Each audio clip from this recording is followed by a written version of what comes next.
যুগে হযরত ঈসা আলাইহিস সালাতু ওয়াস সালাম আল্লাহর জমিনে আল্লাহর দিন কায়েম হোক এই উদ্দেশ্য লক্ষ্য নিয়ে তিনি দ্বীনের দাওয়াত দেওয়ার জন্য, কালেমার দাওয়াত দেওয়ার জন্য তিনি চলে গেলেন। প্রতিমধ্যে একজন ইহুদি ডাক দিয়ে বললেন, ও আল্লাহর নবী ঈসা, আপনি কই যান?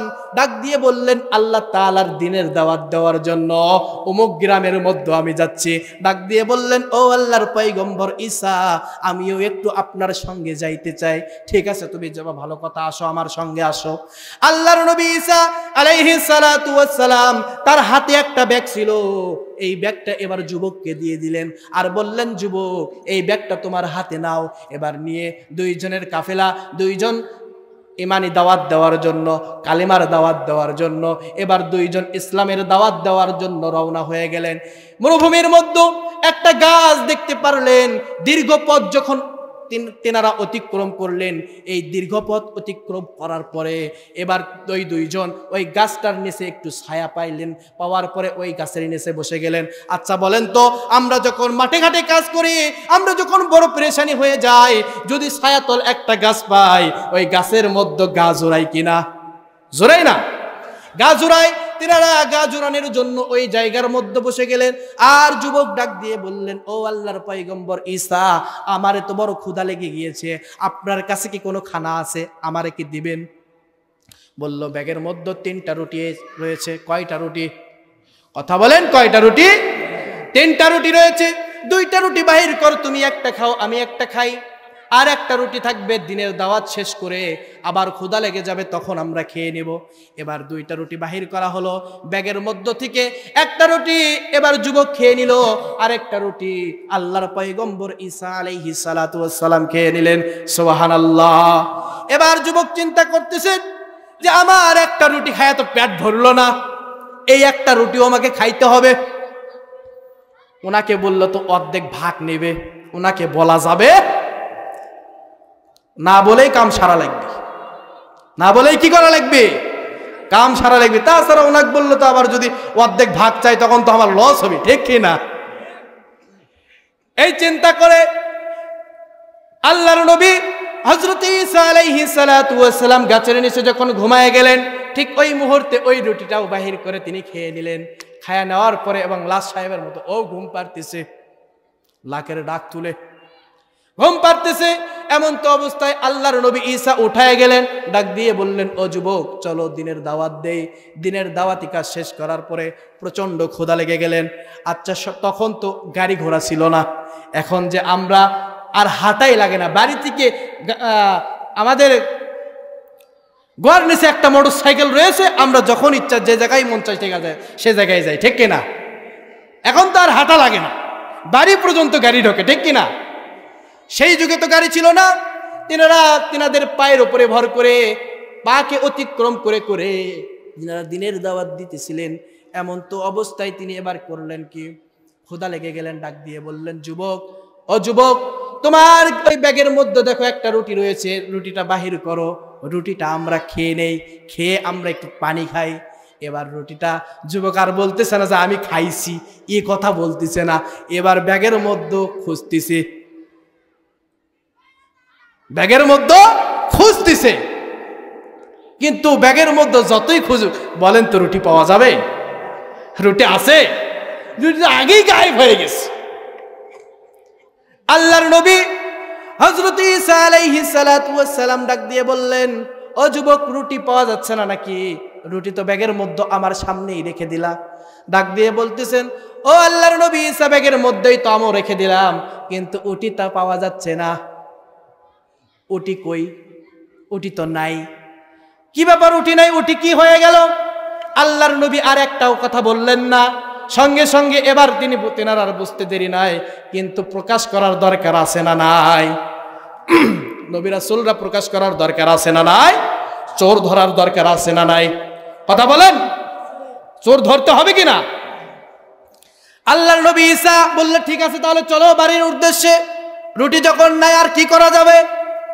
মরুভূমির পথের মধ্যে যখন অতিক্রম করলেন, মরুভূমির মাঝ পথে যখন চলে গেলেন, যাওয়ার পরে প্রচন্ড রোদ, বালি, এই বালিগুলো প্রচন্ড গরম। এক মুষ্টি বালি নিলেন, নেওয়ার পরে কি যেন পরে ওই বালির মধ্যে ফু দিলেন। ফু দেওয়ার সঙ্গে সঙ্গে আল্লাহ রব্বুল আলামিন ওই পুরো বাকমুট বালিকে 3টা স্বর্ণের আকৃতিতে বানায়া দিলেন। সুবহানাল্লাহ। আরেকটা বার জোরে বলেন না সুবহানাল্লাহ। এবার যখন 3টা স্বর্ণের দলা হয়ে গেল, যুবক চেয়ে আছে কি ব্যাপার, 3টা স্বর্ণের দলা কয়টা? 3টা স্বর্ণের দলা, কি ব্যাপার 3টা স্বর্ণের দলা হয়ে গেল? আর আল্লাহর নবীর হাত থেকে কই আসলো? তিনি তো এক মুঠ বালি নিলেন, কিন্তু এটা স্বর্ণের দলা হয়ে গেল, কিছু বুঝলাম না। এবার বলতেছেন, ও যুবক তুমি তো একটা রুটি খাইছো। বলে জি একটা রুটি খাইছি। একটা স্বর্ণের দলা নেও। আর একটা রুটি তো আমি খাইছি, আমি একটা পকেটের মধ্যে রেখে দিলাম। আর একটা রুটি যাই খাইছে তার জন্য এইটা বরাদ্দ। সুবহানাল্লাহ। এখন যুবক করছে আমি তো স্বীকার না করে ভুলই করছি রে, যদি স্বীকার করতাম তাহলে তো এটাও আমি পাইতাম, ঠিক কি না? তা আমি তো স্বীকার না করে ভুল করছি। এখন কমু করছে যে এখন যদি কই আবার বেন কি কয় না, কই বলে যদি স্বর্ণের দলাটা পাই, কি কয় স্বর্ণের দলার লোভ লোভ সবারই আছে, ঠিক কি না? এবার সঙ্গে সঙ্গে ডাক দিয়ে বললেন আল্লাহর পয়গম্বর ঈসা আলাইহিস সালাতু ওয়াস সালাম, যদি কিছু না বলেন একটা কথা বলতে চাই। বলল ঠিক আছে বলেন। বলতেছে আমি আপনার কাছে শরমেতে বলতে পারতেছি না, নিঃশরমে বলেন, কোনো সমস্যা নাই, বলেন কোনো সমস্যা নাই। তাহলে আপনার ওই একটা রুটি যে হারায় গিয়েছে, ওই একটা রুটিও আমি খেয়েছি। ও তুমি খেয়েছো, তাহলে স্বর্ণের দলা এটাও নেন। কি রে, আমাকে কিছুই করলো না, স্বর্ণের দলাও দিয়ে দিল, কি ব্যাপার? আলহামদুলিল্লাহ, শুকরিয়া আদায় করলো। কিন্তু লোভে পাপ, পাপে মৃত্যু। আল্লাহর পয়গম্বর হযরতে ঈসা আলাইহিস সালাতু ওয়াস সালাম এবার বললেন, এই যে 2টা স্বর্ণের দলা তুমি পেয়েছো, ও যুবক আমার স্বর্ণের দলাটাও তুমি নাও, কিন্তু এইবার তুমি আমার পথ থেকে সরে দাঁড়াও, তুমি তোমার কাজে চলে যাও, আমি আমার কাজে চলে যাই। কারণ লোভী মানুষকে নবী রাসূলদের সঙ্গে রাখা ঠিক হবে না, ঠিক কিনা? দুর্নাম হবে। এজন্য যারা ভালো মানুষ তাদের পাশে 2-1টা লোভী মানুষ যদি থাকে, এদেরকে সরাইয়া দেওয়া দরকার আছে না নাই? কারণ ওর কারণে ও যখনই স্বার্থ ফুরিয়ে যাবে তখনই আপনার নামে বদনাম শুরু করে দেবে, ঠিক কিনা? যতক্ষণ পর্যন্ত আপনার কাছ থেকে কিছু পাবে ততক্ষণ পর্যন্ত আপনার গুণগান। আমরা তো দেখি অনেক চেয়ারম্যানের সাথে চামচা থাকে না, এই চামচার গরমে এই পরিষদের মধ্যে ঢোকা যায় না, দেখবেন চেয়ারম্যানের থেকে ওর গরম বেশি। 2 দিন পর যখন দেখা যায় যে চেয়ারম্যানের থেকে আনা নিতে কম, মানে কম দিছে, একদিন আনা কম হয়েছে, এখন চেয়ারম্যানের নামে দুর্নাম রটাচ্ছে। কথা বলেন ঠিক না? এরকম আছে না? চলে গেলেন আল্লাহর নবীর পথ থেকে, তিনি চলে গেলেন, তিনি নিজের পথে অবলম্বন করলেন, নিজের পথে নিজের বাড়িতে চলে যাচ্ছেন। নিজের বাড়িতে যখন চলে যাচ্ছেন, ঠিক ওই মুহূর্তে এবার চিন্তা করলেন, আরে আল্লাহর নবীর সাথে আর যাওয়ার দরকার কি? 3টা স্বর্ণের দলা পাইছি, এই 3টা স্বর্ণের দলাতে তো আমি আমার মরণ পর্যন্ত খাইতে পারবো। আল্লাহু আকবার। এবার এইটা নিয়ে যখন তিনি বাড়ির উদ্দেশ্যে রওনা হয়, হঠাৎ করে 4 বন্ধু এবার ওকে ধরে ফেলেছে। তোমার কাছে যা কিছু আছে সব কিছু বাইর করো, নাহলে এই যে চাকু দিমে গেলে, তাড়াতাড়ি কি আছে বাহির করো। ওই এখন ভয়ের সুদনে যা আছে সব বাহির করে দিয়েছে। সব বাহির করে দেওয়ার পরেও এক বন্ধু করছে, এরে বেঁচে রাখা যাবে না, এরে তাড়াতাড়ি কতল করে দাও, এরে বেঁচে রাখা যাবে না। সঙ্গে সঙ্গে ছুরিটা তার পেটের মধ্যে দিয়ে দিলেন, আর ওই জায়গার মধ্যে ওই লোভের কারণে তিনি মারা গেলেন। ইন্না লিল্লাহি ওয়া ইন্না ইলাইহি রাজিউন। জোরে বলেন না আল্লাহু আকবার। এজন্য লোভ যারাই করবে তারাই মরবে। কথা বলেন ঠিক কিনা? এবার এমন 4 জন এবার চিন্তা করতেছেন, স্বর্ণের দলা হলে 3টা, আমরা লোক কয়টা? 4টা। এটা তো ভাগ করতে হবে, ভাঙতে হবে, ভাঙ্গার কোনো অপশন নাই। 3 জন মিলে চারজন মিলে এবার মনে করলেন এদের মধ্যে দুর্বলকে একে পাঠায়া দাও খানা আনার জন্য। প্রচন্ড ক্ষুধা লেগে গিয়েছে, এই ক্ষুধা লাগার কারণে ওরে কিছু টাকা দিয়ে বললেন, কিছু দিরহাম দিয়ে বললেন যাও কিছু খানা আমাদের জন্য নিয়ে আসো দোকান থেকে। এই খানা আনতে গেলেন, এদিকে এরা তিন বন্ধু চিন্তা করতেছে ও তো খাবার আনতে চলে গেছে, ও আসার সঙ্গে ওরে জবাই দিয়ে আমরা তিন বন্ধু তিনটা স্বর্ণের দলা নিয়ে যাব, ও আমাদের কাছ থেকে এই স্বর্ণের দলা যেন না পায়। তিন বন্ধু রাজি হয়ে গেলেন, ঠিক আছে ও আসার সাথে কতল করে দাও। লোভের কারণে দেখেন মৃত্যু কত দূর। এবার যখন ওই যুবক যে খানা আনতে গেলেন, আবার চিন্তা করতেছেন, আবার এখন চিন্তা করতেছেন যে তিনজনে ওই জায়গার মধ্যে আছে, তিনজনের জীবন আজকে আমার হাতে। কেমনে তিনজনের জন্য যে খাবারটা নিব, এই খাবারের মধ্যে বিষ মিশাইয়া দেব, এই তিনজন যখন বিষযুক্ত খাবার খাবে তিনজন মারা যাবে, আর তিনটা স্বর্ণের দলা আমি একা আমার হয়ে যাবে। এর বুদ্ধি কতটুকু দেখেন, এরকম চিন্তা, এদের চিন্তা আলাদা। সব মিলে সবারই মৃত্যু, সবারই কি। এবার উনি খাবার নিয়ে আসলেন, খাবার নিয়ে এসে এবার রেখে দেওয়ার সঙ্গে সঙ্গে বললেন ভাই এখানে রাখো। রাখা হলো, রাখার সঙ্গে সঙ্গে তিন বন্ধু এবার হাত পাও ধরে তারা জবাই দিয়েছে, নাউজুবিল্লাহ। জবাই দেওয়ার পরে এবার চিন্তা করলেন তাহলে ঠিক আছে আমরা খানাটা খেয়ে স্বর্ণ নিয়ে চলে যাই। এক বন্ধু করছে খানা না খাই, আমি খানা খাও না ভাই, স্বর্ণ দিই আমি যাই, আমি তো মহা খুশি। করছে না না খানা না খেলে তোকে জবাব দেবো না। আল্লাহর মার দুনিয়ার বার, কথা বলেন ঠিক কিনা?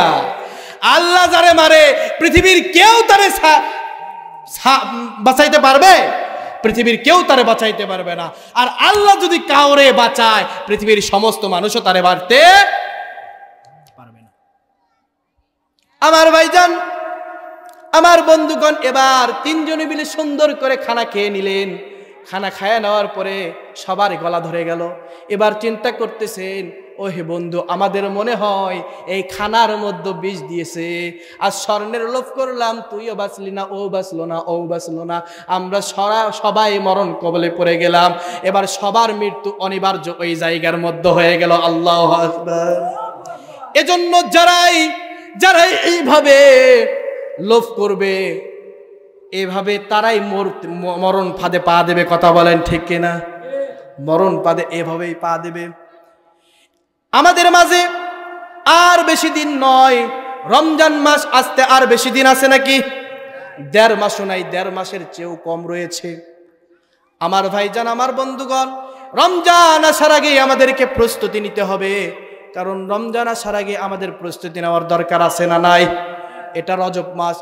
আল্লাহ রাসূল যখনই রজব মাস তার সামনে এসে যেত, আল্লাহ রাসূল দোয়া করতে থাকতেন, আল্লাহুম্মা বারিক লানা ফীহি রজব ওয়া শাবান ওয়া বাল্লিগনা রমাদান। আল্লাহু আকবার। যখন রমজান মাস এসে যেত, আল্লাহ রাসূল রমজান এবং শাবান মাসে আল্লাহ রাসূল দোয়া করতেন, আল্লাহ এই 2 মাসে আমাদেরকে বরকত দান করেন এবং রমজান পর্যন্ত আমাদেরকে পৌঁছায়া দেন। সুবহানাল্লাহ। আমাদেরকে রমজান পর্যন্ত পৌঁছায়া দেন। আচ্ছা বলেন তো, যারা নিয়ত করেছেন আগামী রমজান আসার আগে আপনি ভালো হয়ে যাবেন, আগামী রমজান থেকে রোজা রাখবেন, নামাজ পড়বেন, কালাম পড়বেন, আল্লাহর কসম করে বললাম রমজান আসার পরেও এমন শয়তানি ধরবে, রোজাও রাখতে পারবেন না, নামাজও পড়তে পারবেন না, কালামও পড়তে পারবেন না। তাহলে কেমনে পারবো হুজুর? তাহলে আপনাকে আগে থেকেই প্রস্তুতি গ্রহণ করতে হবে, ঠিক কিনা? আল্লাহ রাসূল রজব মাস আসার পরে রোজা রাখতেন, শাবান মাসে আরো বেশি রোজা রাখতেন এবং রমজান মাসে ফুল মাস রোজা রাখতেন। সুবহানাল্লাহ। কারণ একটা জিনিস করতে গেলে আগে থেকে প্র্যাকটিস করতে হয়। আপনি যখন পরীক্ষার হল রুমে ঢুকবেন, পরীক্ষার হল রুমে ঢোকার আগে, আচ্ছা বলেন তো, পরীক্ষার হল রুমে ঢুকে কি প্র্যাকটিস করতে দেয়? পরীক্ষার হল রুমে ঢুকে প্র্যাকটিস করতে দেয় না। এই প্র্যাকটিস মুহাম্মাদুর রাসূলুল্লাহ সাল্লাল্লাহু আলাইহি ওয়াসাল্লাম যখন আল্লাহর সঙ্গে কথোপকথন, কথা বলতেছেন, গল্প করতেছেন, আল্লাহর সঙ্গে কথা বলতেছেন, ওই মুহূর্তে আমার মালিক তারে 50 ওয়াক্ত নামাজ দিয়েছেন। সুবহানাল্লাহ। হাদিয়া দিয়েছেন কয় ওয়াক্ত নামাজ? 50 ওয়াক্ত নামাজ দিয়েছেন। এই 50 ওয়াক্ত নামাজ নিয়ে আমার আপনার রাসূল খুশি হয়ে তিনি এবার নেমে আসতেছিলেন। হঠাৎ হযরতে মুসা আলাইহিস সালাতু ওয়াস সালামের সঙ্গে দেখা হয়ে গেল। হাদিসের মধ্যে আছে মুসা আলাইহিস সালাতু ওয়াস সালাম বললেন, ও আল্লাহর পয়গম্বর মুহাম্মদ সাল্লাল্লাহু আলাইহি ওয়াসাল্লাম, ও বাবাজি আপনাকে কয় ওয়াক্ত নামাজ দিয়েছে? ডাক দিয়ে বললেন, আমাকে 50 ওয়াক্ত নামাজ দিয়েছে। সর্বনাশ, এক ওয়াক্ত নামাজ দিছিল আমার জাতি, তাই পড়তে পারিনি, আর 50 ওয়াক্ত নামাজ দিয়েছে। ও আল্লাহর নবী, বেয়াদবি মাফ করবেন, আপনার উম্মতরা পড়তে পারবে না, আপনি যান নামাজ কিছু কমায় নিয়ে আসেন। সুবহানাল্লাহ। আল্লাহ রাসূল হাদিসের মধ্যে আছে একাধার এভাবে যখন 9 বার গিয়েছেন, 5 ওয়াক্ত করে করে কমায়া দিয়েছে, 5 নং 45। এভাবে কমায়া দেওয়ার পরে আল্লাহর নবী যখন 10 বারের বার এবার এসেছে, ডাক দিয়ে বললেন 5 ওয়াক্ত নামাজ আছে। বলল 5 ওয়াক্ত নামাজও আপনার উম্মত পড়তে পারবে না, আপনি আবারও যান। বলতেছে আল্লাহর সামনে আমি আর যাব না, কমাইতে কমাইতে 5 ওয়াক্ততে নিয়ে আসি, এবার যদি যাই আল্লাহ যদি কয় যে নামাজেরই দরকার নাই, তাহলে আরেক মুসিবত দিদাই 5 ওয়াক্ত নামাজ আমার উম্মতরা পড়তে পারবে। সুবহানাল্লাহ। 5 ওয়াক্ত নামাজ আমার উম্মত পড়তে পারবে। 5 ওয়াক্ত নামাজ নিয়ে আমার আপনার রাসূল যখন দুনিয়াতে চলে আসলেন, আসার পরে আমার আল্লাহ তাআলা এবার আমার রাসূলকে জানাইয়া দিলেন, মান জাআ বিল হাসানাতু ফালাহু আশরু আমসালিহা। ও আমার রাসূল শুনে রাখেন, আমি 50 ওয়াক্ত নামাজ দিয়েছি, 50 ওয়াক্ত নামাজ আপনি কমায়া নিতে নিতে 5 ওয়াক্ত নিয়ে চলে গিয়েছেন। আপনার উম্মতেরা যদি 5 ওয়াক্ত নামাজ পড়ে, আমি আল্লাহ তাআলা ঘোষণা দিয়ে দিলাম, মান জাআ বিল হাসানাতু ফালাহু আশরু আমসালিহা। আমি আল্লাহ তাআলা বলে দিলাম, আপনার উম্মত যদি 5 ওয়াক্ত নামাজ পড়ে, আমি আল্লাহ তাআলা ঘোষণা দিয়ে দিলাম, আমি আল্লাহ তাআলা 50 ওয়াক্ত নামাজের সওয়াব আপনার আমল, আপনার উম্মতের আমল নামায় যোগ করে দেব। 5 ওয়াক্ত নামাজ যারা পড়বে, 50 ওয়াক্ত নামাজের সওয়াব তাদের আমল নামায় আল্লাহর কসম জমা হয়ে যাবে। সুবহানাল্লাহ। ডাক দিয়ে বললেন, ওগো নবীজি, হয়তো আমি নামাজ কমায়া দিয়েছি, কিন্তু আল্লাহর কসম ওগো নবীজি, আমি আমার কসম খেয়ে বলতেছি, আপনার উম্মত 5 ওয়াক্ত নামাজ পড়বে, নামাজ কমায়া দিলেও নামাজের সওয়াব চুল পরিমাণ কমায়া দেই নাই, নামাজের সওয়াব 50 ওয়াক্তই আপনার উম্মতরা পাবে। সুবহানাল্লাহ। ডাক দিয়ে বললেন, ওগো আল্লাহর নবী, আপনার উম্মত শুধু তাই নয়, আপনি আমার সঙ্গে মেরাজে এসেছিলেন, সেই আরশে আযীমে, এখানে এসে আপনি আমার সঙ্গে মিরাজ করেছেন, কিন্তু আপনার উম্মতেরা, আমার বান্দারা, আমার গোলামেরা 5 বার দৈনিক যখন সিজদায় পড়ে যাবে, 5 বার যখন আমার কাছে ধরা দেবে, আমার কুদরতি পায়ে সিজদা দেবে, আমি আল্লাহ তাআলা ওই নামাজের মাধ্যমে আমি বান্দাদের সঙ্গে মিরাজ করব। সুবহানাল্লাহ। আমার ভাইজান, আমার বন্ধুগণ, এজন্য নামাজ পড়ার দরকার আছে না নাই? রমজান মাসে না এখন থেকে শুরু করতে হবে। এখন খালি রমজান আলী রমজান মাসে নামাজ পড়ে, রমজান চলে যায়, ইফতারি চলে যায়, মসজিদের বারান্দায় আর পাওয়া যায় না, ঠিক কিনা? রমজান আলী হওয়া যাবে না। রমজান আলী হওয়া যাবে? কথা বলে না। রমজান আলী হওয়া যাবে? রমজান আলী হওয়া যাবে না। পুরোপুরি মুত্তাকি মুসলমান আপনাকে হতে হবে। আল্লাহ তাআলা বলেন, ইয়া আইয়ুহাল্লাযীনা আমানুত্তাকুল্লাহা হাক্কা তুকাতিহি ওয়া লা তামুতুন্না ইল্লা ওয়া আনতুম মুসলিমুন। আল্লাহু আকবার। আল্লাহ বলেন, বান্দারে, হে আমার বান্দাগণ, ও হে ঈমানদারগণ, শুনে রাখো, তোমরা আমি আল্লাহ তাআলাকে ভয় করো। আমি আল্লাহ তাআলাকে কি করো? ভয় করো।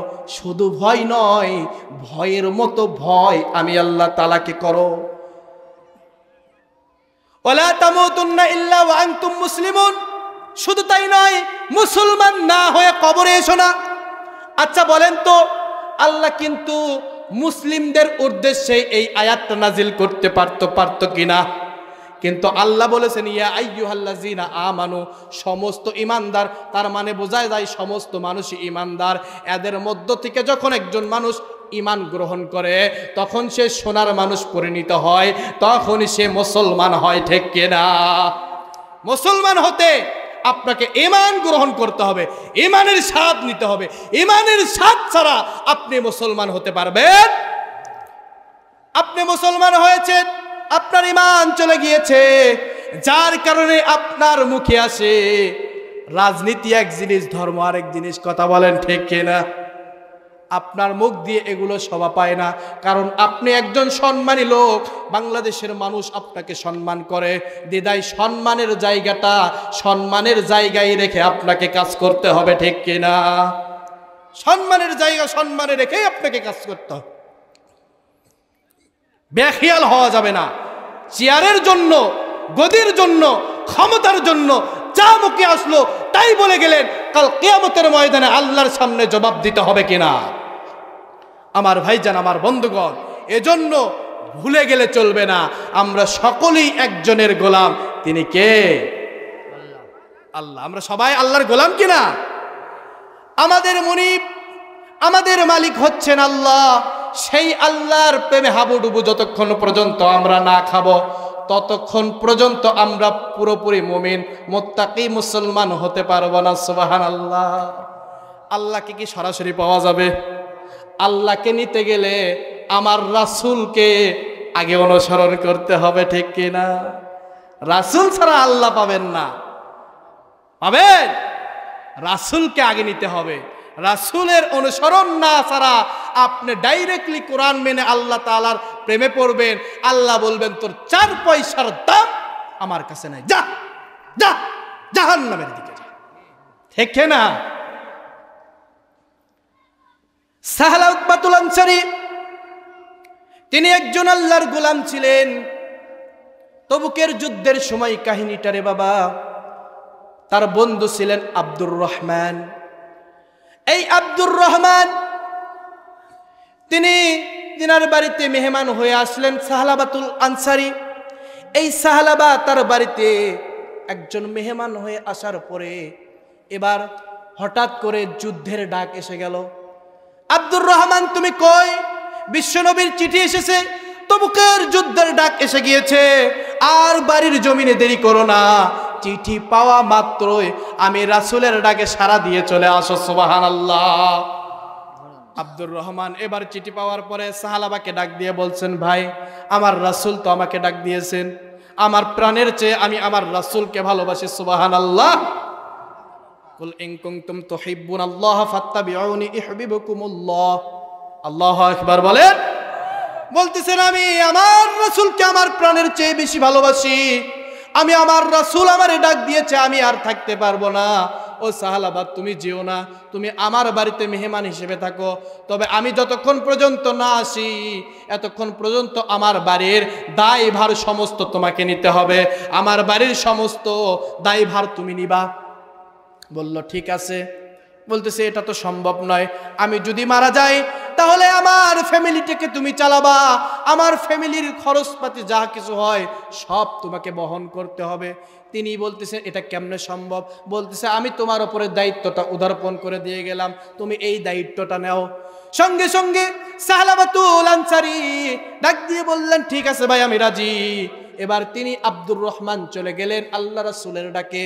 তবুকের যুদ্ধ ওদিকে যুদ্ধ শুরু হয়ে গেল, আব্দুর রহমান ওদিকে যুদ্ধের মধ্যে লিপ্ত হয়ে গেল। আল্লাহু আকবার।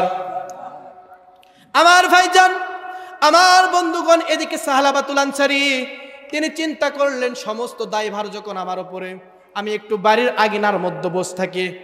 এবার চেয়ারটা নিয়ে বসে আছেন আব্দুর রহমান। যখন মানুষ কিন্তু আজগবি বসে থাকে, কোনো টেনশন থাকে না, তখন কিন্তু শয়তান এসে লাড়া দেয় যে এই কাম কর, এই কাম কর, তাহলে তোর ভালো হবে। শয়তান এখন আরে বুদ্ধি দিচ্ছে, খারাপ বুদ্ধি দিলেন। কি বুদ্ধি দিলেন? ডাক দিয়ে বললেন সাহালাবারে এটাই সবচাইতে বড় সুযোগ, এর চেয়ে বড় সুযোগ আর কোনোদিন পাবি না। বলল কি সুযোগ ভাই? বলল এটাই সুযোগ, আজকে আব্দুর রহমানের বিবিকে তোর দেখার সুযোগ।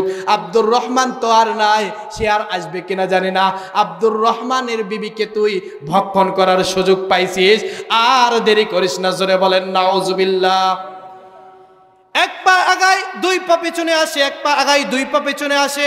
শয়তান বলে পিছাস না, আজকেই বড় সময়, এর চেয়ে ভালো সময় আর পাবি না। তিনি হট করে চলে গেলেন, বললেন ভাবি এক গ্লাস পানি দেন। এবার এক গ্লাস পানি যখন নিয়ে আসছে, যখন এভাবে পানি তার হাতে দিতে লাগলেন, ঠিক ওই মুহূর্তে হাতটা খপ করে ধরে ফেললেন আর ডাক দিয়ে বললেন, ও সাহালাবা, তোমার মনের উদ্দেশ্য ভালো না, তুমি আমার হাত ধরেছো, তুমি কি মালিককে ভয় করো না রে সাহালাবা? ও সাহালাবা, তুমি যে আজকে আমার হাত ধরেছো, আমার মালিক কি দেখতেছে না? দুনিয়ার সবার চোখ তুমি ফাঁকি দিতে পারবা রে সাহালাবা, কিন্তু আমার মালিকের চোখ তো তুমি ফাঁকি দিতে পারবা না। তুমি যদি আমার মালিকের চোখ ফাঁকি দিতে পারো, আমি আব্দুর রহমানের স্ত্রী আমার পুরো শরীর তোমার কাছে দান করে দিলাম। আর যদি আমার মালিকের চোখে যদি ফাঁকি দিতে না পারো, তাহলে তুমি আমার হাতটা দয়া করে ছেড়ে দাও। সঙ্গে সঙ্গে এই কথা শোনার পরে সাহালাবা এবার হাতটা ছেড়ে দিলেন। ওখান থেকে পানির গ্লাসটা ফিকে মেরে এবার জংলার দিকে রওনা হলেন। জংলার দিকে যখন জংলার দিকে রওনা হওয়ার পরে যখন তিনি এবার মরুভূমির মধ্যে গিয়ে, জংলার মধ্যে গিয়ে, পাহাড়ের ধারে গিয়ে তিনি এবার কান্না শুরু করে দিলেন আল্লাহ তাআলার কাছে। এদিকে ভাই আব্দুর রহমান চলে আসলেন বাসাতে। আসার পরে ডাক দিয়ে বললেন, বিবি রে, সাহালাবা কই? ডাক সময় কম আমার ভাইজান, আমার বন্ধুগণ।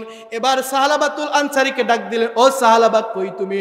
এবার সাহালাবা আসে না। ডাক দিয়ে বললেন, প্রাণের বিবি রে, সাহালাবা কই?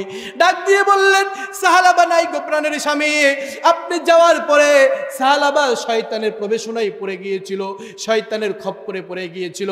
সাহালাবা আমার থেকে এক গ্লাস পানি চেয়েছিল, আমি তার কাছে এক গ্লাস পানি নিয়ে এসে দিয়েছি প্রাণের স্বামী গো।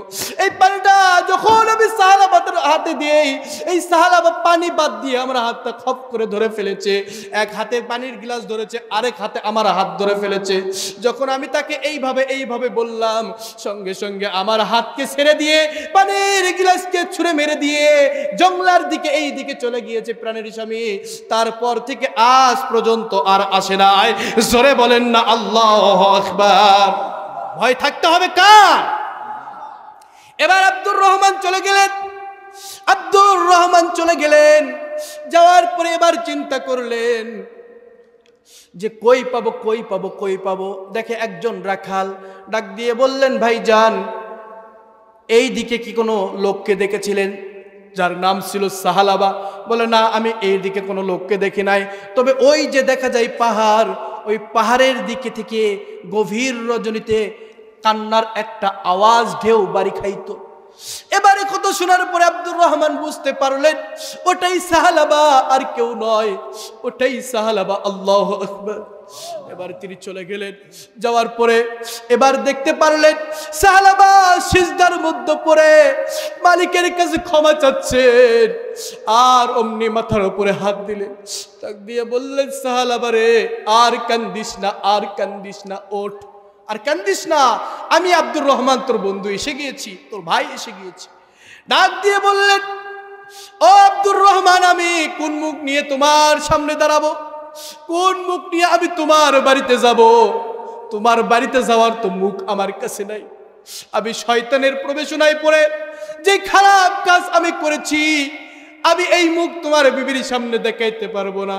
বলল, সাহালাবা রে, তুই যে তোর ভুল বুঝতে পেরেছিস, এটাই আমার কাছে বড়, ওইটা আমার কাছে বড় না। তুই চল আমার সঙ্গে আমার বাড়িতে। আল্লাহু আকবার। না, আমি তোমার বাড়িতে যাব না। কেন যাবি না? বলে, তুমি আগে বলো আল্লাহ কি আমারে মাফ করছে? কয়, এটা তো আমি বলতে পারবো না। তাহলে এটা তোমাকে বিশ্বনবীর দরবারে যাইতে হবে। কই যাইতে হবে? বিশ্বনবীর দরবারে যাইতে হবে।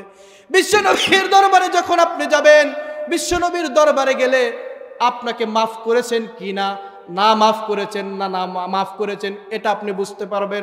তাহলে চলেন। সাহালাবা এবার বিশ্বনবীর দরবারের দিকে রওনা হলেন। বিশ্বনবীর দরবারের দিকে যখন রওনা হন, সঙ্গে সঙ্গে বললেন, ভাই আব্দুর রহমান, না, এমন লজ্জিত কাম নিয়ে আমি বিশ্বনবীর দরবারে যাইতে পারবো না, আমি বিশ্বনবীর দরবারে যাব না। তাহলে কি করবা? তুমি আলীর কাছে চলো, আলীর কাছে গিয়ে শুনবো। হযরতে হাদিসের মধ্যে আসছেন, অনেক লম্বা কাহিনী, আমি ছোট্ট আকারে নিয়ে আসলাম। হযরতে আলীর কাছে চলে গেলেন। আলীর কাছে যায় সমস্ত বৃত্তান্তগুলো খুলে বললেন। আলী বললেন, তাড়াতাড়ি দূর হও আমার এই স্থান থেকে। আমার এই দরবার থেকে ত্যাগ হও, না জানি আল্লাহর গজব কখন আমার উপরে পড়ে যায়।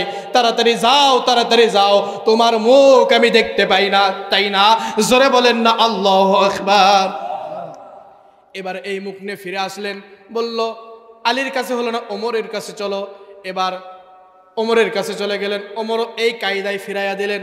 আবু বকরের কাছে চলো, আবু বকরও এই কায়দায় ফিরাইয়া দিলেন। ওসমানের কাছে চলো, ওসমানও এই কায়দায় ফিরাইয়া দিলেন। যখন সবাই চারটে খলিফা ফিরাইয়া দিল, ঠিক ওই মুহূর্তে এবার ডাক দিয়ে বলতেছেন, ও আব্দুর রহমান ভাই, মনে করেছিলাম বিশ্বনবীর দরবারে যাব না রে, কিন্তু এখন বিশ্বনবীর দরবার ছাড়া আর উপায়, চল চল চল বিশ্বনবীর দরবারে যাব। বিশ্বনবীর দরবার থেকে জানতে চাই। বিশ্বনবীর দরবারে যাওয়া হলো। বিশ্বনবী এবার ডাক দিয়ে বললেন, ও সাহাবা, তাড়াতাড়ি যাও, তাড়াতাড়ি যাও, তুমি আমার এই স্থান ত্যাগ করো, না জানি আল্লাহর গজব কখন পড়ে যায়। জোরে বলেন না আল্লাহু আকবার। তার কি আর বুঝতে দেরি আছে যে আল্লাহ মাফ করে নাই? ওখান থেকে পাগলের মতো একটা দৌড় দিয়েছে, পাহাড়ের উপরে গিয়ে একটা উষ্ট খেয়ে পড়ে গিয়েছে। ওই জায়গার মধ্যে সিজদায় পড়ে মালিককে ডাকতেছে, ওগো মালিক, আলীর দরবারে গিয়েছি, আলী ফিরাইয়া দিয়েছে। উসমানের দরবারে গিয়েছি, উসমান ফিরাইয়া দিয়েছে। ওমরের দরবারে গিয়েছি, ওমর ফিরাইয়া দিয়েছে। আবু বকরের দরবারে গিয়েছি, আবু বকর ফিরাইয়া দিয়েছে। শেষ পর্যন্ত তোমার নবী, বিশ্ব মানবতার মুক্তির দূত, শাফায়াতের কান্ডারি নূর মুহাম্মদ সাল্লাল্লাহু আলাইহি ওয়াসাল্লামের দরবারে গিয়েছে, কিন্তু নূর মুহাম্মদ সাল্লাল্লাহু আলাইহি ওয়াসাল্লাম আমারে ফিরিয়ে দিল। ও মালিক, আমার আর কোনো দরবার নাই, একমাত্র তুমি মাওলা, তোমার দরবারে আমি ক্ষমা চাই। তুমি মাফ করলে করো, না হয় আমার ধ্বংস করে দাও। জোরে বলেন না আল্লাহু আকবার। এবার বিভোর কান্নায় যখন পড়ে গেল, আল্লাহর নবীর কাছে ওহী আসলো। এই সালমান ফারসিকে সাথে দিলেন, 5 জনের কাফেলা নিয়ে এবার তাকে খোঁজার জন্য মরুভূমির মধ্যে চলে গেল, জঙ্গলের মধ্যে চলে গেল।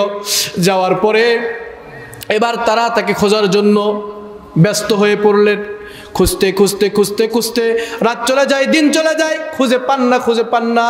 একটা বৃদ্ধ লোক ওইখানে দেখতে পারলেন, ডাক দিয়ে বললেন, বাবা, পুরো জঙ্গলে আমরা তন্ন তন্ন করে খুঁজেছি, আপনি কি রাতের বেলা কোনো কান্নার আওয়াজের সাউন্ড পান? ডাক দিয়ে বললেন, বাবা, অবশ্যই, প্রতিদিন তো আমি এই কান্নার সাউন্ড পাই। বলে, কোন দিক থেকে এই সাউন্ড আসে? ওই যে পাহাড় দেখা যায়, ওই পাহাড়ের গুহা থেকে, ওই পাহাড় থেকে আওয়াজটা আসে, ওইখানেই একটা লোক কান্না করে। এবার 3 জন 4 জন 5 জন মিলে চলে গেলেন। যাওয়ার পরে দেখেন, 5 জনে যায় দেখেন সাহাবাতুল আনসারী সিজদার মধ্যে পড়ে আছে। আল্লাহু আকবার। ডাক দিয়ে বললেন, ওমর হাত দিতে গিয়ে পিছনে আসলেন, আলী হাত দিতে গিয়ে পিছনে আসলেন, আবু বকর হাত দিতে গিয়ে পিছনে আসলেন। ডাক দিয়ে বললেন, ও সালমান ভাই, তুমিই বলো, কারণ আমাদের কথা সে শুনবে না। হযরতে আবু বকর আগে হাতটা দিলেন, দেওয়ার পরে বললেন, ভাই আমি আবু বকর, ভাই আমি আবু বকর, আল্লাহ তাআলা তোমাকে মাফ করেছে, তুমি বিশ্বনবীর দরবারে চলো, বিশ্বনবী তোমারে ডাক দিয়েছে। ডাক দিয়ে বললেন, যে দরবারগুলো থেকে আমাকে দূর দূর করে তাড়াইয়া দেওয়া হয়েছে, এই দরবারগুলোতে আমি আর যাব না। আল্লাহ যদি আমারে ধ্বংস করে দেয়, দেখ, আমি অন্য দরবারে আর যাব না। এবার সালমান ফারসি তাকে সুন্দর করে বোঝাইলেন, বলল, আমি সালমান ফারসি মুরব্বী সাহাবী তোমাকে বলতেছি, আমার রাসূল তোমারে ডেকেছে, তুমি যদি রাসূলের কথা অমান্য করো, আল্লাহ তোমার উপরে অসন্তুষ্ট হবে। আল্লাহু আকবার। সঙ্গে সঙ্গে সিজদার মধ্য থেকে উঠে গেলেন। হাদিসের মধ্যে আর সে এত কান্না করেছে, 2 পার্শ্বের মাটি, বালু মাটি কাদায় পরিণত হয়ে গিয়েছে। তাহলে কত কান্না করেছে। আল্লাহু আকবার। এবার সাহাবাতুল আনসারী আল্লাহ রাসূলের কাছে যাওয়ার জন্য, এবং 5 জন আর 1 জন, কয়জন হলো? 6 জন। এই 6 জন মিলে এবার রওনা দিয়েছেন। 6 জনের কাফেলা নিয়ে যখন মসজিদে নববীর দিকে রওনা হলো, মসজিদে নববীর দিকে যখন রওনা হলো, সময়টা ছিল ফজরের সময়। সুবহানাল্লাহ। কথা বলেন না সুবহানাল্লাহ। সময়টা কোন সময়? ফজরের সময়। এবার সবাই দৌড়াইয়া যাচ্ছেন যে ফজরের নামাজ আল্লাহ রাসূল পড়াইতেছেন, ফজরের নামাজ আমাদেরকে ধরতে হবে। দৌড়াইয়া দৌড়াইয়া যখন যাচ্ছিলেন, সাহালাবাতুল আনসারীও যাচ্ছিলেন। যাইতে যাইতে হঠাৎ করে 2 রাকাত নামাজ শেষ, 1 রাকাত নামাজ শেষ, আরেক রাকাতে সূরা ফাতিহার পরে আল্লাহ রাসূল যখন পড়েছেন আল্লাহকুমুত তাকাসুর, আল্লাহু আকবার, এমন সময় বিকট একটা আওয়াজ হয়েছে, আল্লাহ রাসূল পর্যন্ত ভয় পেয়ে গিয়েছে। আল্লাহু আকবার। তারপরে বলেছেন হাত্তা জুরতুমুল মাকাবির, আল্লাহু আকবার। আরেকটা বিকট আওয়াজ চলে আসলো, আল্লাহ রাসূল পর্যন্ত ভয় পেয়ে গেল। সঙ্গে সঙ্গে নামাজ তাড়াতাড়ি সংক্ষেপ করে দিলেন, শেষ করে দিলেন। দেওয়ার পরে দেখেন আমার 4 জন সাহাবী, তারা নামাজ 1 রাকাত পায় নাই, উঠায়া গিয়েছে, নামাজ পড়তেছে। নামাজ শেষ হয়ে যাওয়ার পরে ডাক দিয়ে বললেন, ওদিকে সাহালাবাতুল আনসারী ওই জায়গার মধ্যে আসার আগে আল্লাহ তাআলার পক্ষ থেকে আজরাইল আলাইহিস সালাতু ওয়াস সালাম এসে ওই মরুভূমির মধ্যেই তার জানকে কবজ করে নিয়েছে। জোরে বলেন না আল্লাহু আকবার। এবার নামাজ শেষ হয়ে গেল, ডাক দিয়ে বললেন, ও আবু বকর, ওমর, ওসমান, আলী, তোমাদের সবাইকে দেখা যায় সালমান ফার্সি, কিন্তু আমার সাহালাবা কই? আল্লাহু আকবার। আবার সাহালাবা কই গেল? ডাক দিয়ে বললেন, সাহালাবা তো আমাদের সঙ্গে আসলো ইয়া রাসূলুল্লাহ, তাহলে পথে মধ্যে মনে হয় কোনো বিপদ হলো কিনা কি দেখি। এবার আল্লাহ রাসূল তো বুঝতে পারলেন নামাজের মধ্যে বিকট আওয়াজ। যখন তিনি আসতেছিলেন এমন সময় যখন তার কাছে আজরাইল আলাইহিস সালাতু ওয়াস সালাম এসে গেল, সঙ্গে সঙ্গে একটা বিকট আওয়াজ হয়ে গেল। দ্বিতীয়ত যখন তার জান কবজ হয়ে গেল, তখন আরেকটা সাউন্ড হলো আল্লাহু আকবার। এবার যাই দেখে কিছু দূর সামনেই সাহালাবার লাশ পড়ে আছে। এবার আল্লাহ রাসূল বললেন, ও আবু বকর, ও ওমর, ও আলী, যাও আমার সাহালাবার লাশকে দাফন কাফনের ব্যবস্থা করো। আমার সাহালাবার লাশ আমি নিজে কবরের মধ্যে নামায়া দেব। জোরে বলেন না আল্লাহু আকবার। আমার আল্লাহ তাআলা তার উপরে এত খুশি হয়ে গিয়েছে। এইবার সাহালাবাতুল আনসারীর মেয়ে ছিল, সাহালাবাতুল আনসারীর মেয়েকে ডাকা হলো। ডাকার পরে মেয়ে ডাক দিয়ে সমস্ত কর্মের কথা শোনার পরে, এবার শোনার পরে অপকর্মের কথা শোনার পরে এবার ডাক দিয়ে বলতেছেন, আমি আমার বাবাকে আর কোনোদিন বাবা বলে ডাকবো না। আমি আর কোনোদিন যে এই অপকর্ম করতে পারে তাকে আমি আর কোনোদিন বাবা বলে ডাকতে পারবো না।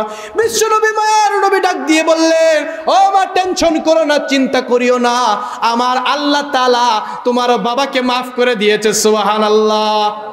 আর সঙ্গে সঙ্গে সাহালাবাতুল আনসারী তো মারা গিয়েছেন। এবার সাহালাবাতুল আনসারীর জানাজা সম্পূর্ণ হয়ে গেল। এবার তার লাশটা দাফন কাফন করার জন্য আমার আপনার নবী, মায়ার নবী রাহমাতুল লিল আলামিন রাসূলুল্লাহ সাল্লাল্লাহু আলাইহি ওয়াসাল্লাম ছোট্ট ছোট্ট আকারে পা ফেলতেছেন। কি আকারে? ছোট্ট আকারে পা ফেলতেছেন এবং শুধু গোড়ালির উপরে ভর করে করে তিনি যাচ্ছেন, আগালি ফালাচ্ছেন না। আমাদের সমাজেও কিছু মানুষ আছে না, গোড়া দিয়ে হাঁটে, এরকম ভাবে গোড়া দিয়ে হাঁটতেছেন, আগা দিয়ে হাঁটতেছেন। হযরত ওমর রাদিয়াল্লাহু তাআলা আনহু তিনি চিন্তা করলেন যে বিশ্বনবী কি ব্যাপার, সাহালাবাতুল আনসারীর জানাজা তো হয়ে গিয়েছে, তার এই লাশ দাফন করার জন্য বিশ্বনবী এত ছোট ছোট পা কেন ফেলছেন? তিনি এটা রেকর্ড করে নিলেন যে পরে প্রশ্নটা আমি বলবো। এবার তার লাশটা দাফন কাফন সম্পূর্ণ হয়ে গেল।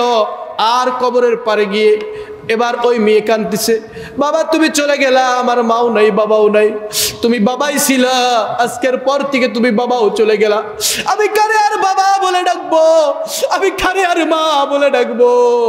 ও বাবা তুমি তো চলে গেলা। বিশ্বনবী মাথার মধ্যে হাত দিয়ে বললেন, এ মা আর কান্না করিস না, আজ থেকে আমি বিশ্বনবী তোর বাবা। আল্লাহু আকবার। এই ব্যাপার যাওয়ার পরে হযরতে ওমর রাদিয়াল্লাহু তাআলা আনহু এবার ডাক দিয়ে বললেন, ও আল্লাহর নবী, আল্লাহু আকবার, আমাদের মাফ চাইতে হবে কার কাছে? কথা বলে না কার কাছে? আল্লাহ তাআলার কাছে মাফ চাইতে হবে। আল্লাহ তাআলার কাছে যখনই বান্দা মাফ চায় আল্লাহ খুশি হয়ে যান। ফেরেশতাদেরকে বলেন, ও ফেরেশতা দেখো তোমরা না বলেছিলা আমার বান্দারা খালি ফাসাদি করবে, আমি আল্লাহ তাআলাকে ডাকবে না, দেখো না আমার বান্দারা আমাকে আমার কাছে ক্ষমা চায় হাত তুলে তুলে দেখো আমার কাছে কেমন ঝর্ণা ধরে কান্না করে। ও ফেরেশতা লিখে রাখো, ছবি তুলে রাখো, কাল কিয়ামতের ময়দানে বান্দার যদি আর কোনো মাফ করার মতো কোনো ওসিলা না থাকে তাহলে এই ছবিগুলো দিয়ে ওরে মাফ করে দিয়ে ওরে আমি জান্নাত পর্যন্ত পৌঁছাইয়া দেব। চুল পরিমাণ ঈমান যার মধ্যে আছে, সরিষার দানা পরিমাণ ঈমান যার মধ্যে আছে, সে আল্লাহর এক জান্নাতে একদিন না একদিন যাবেই। সুবহানাল্লাহ। হয়তো গুনাহ করেছি, গুনার কারণে আমাদেরকে আযাব খাটতে হবে, সে আযাব খেটে আমাদেরকে আবার আল্লাহ তাআলা আমাদেরকে হাউজে কাউসারের পানি দিয়ে গোসল সারায়া আমাদেরকে ঈমান থাকার কারণে আল্লাহ আমাদেরকে মাফ করে দিয়ে জান্নাত পর্যন্ত পৌঁছে দেবে। আমার জন্য দোয়া করবেন, আমিও আপনাদের জন্য দোয়া করি। আল্লাহ তাআলা আমাদের সবাইকে একসাথে জান্নাতের মেহমান হিসেবে কবুল করুক। সকলে বলুন আমিন।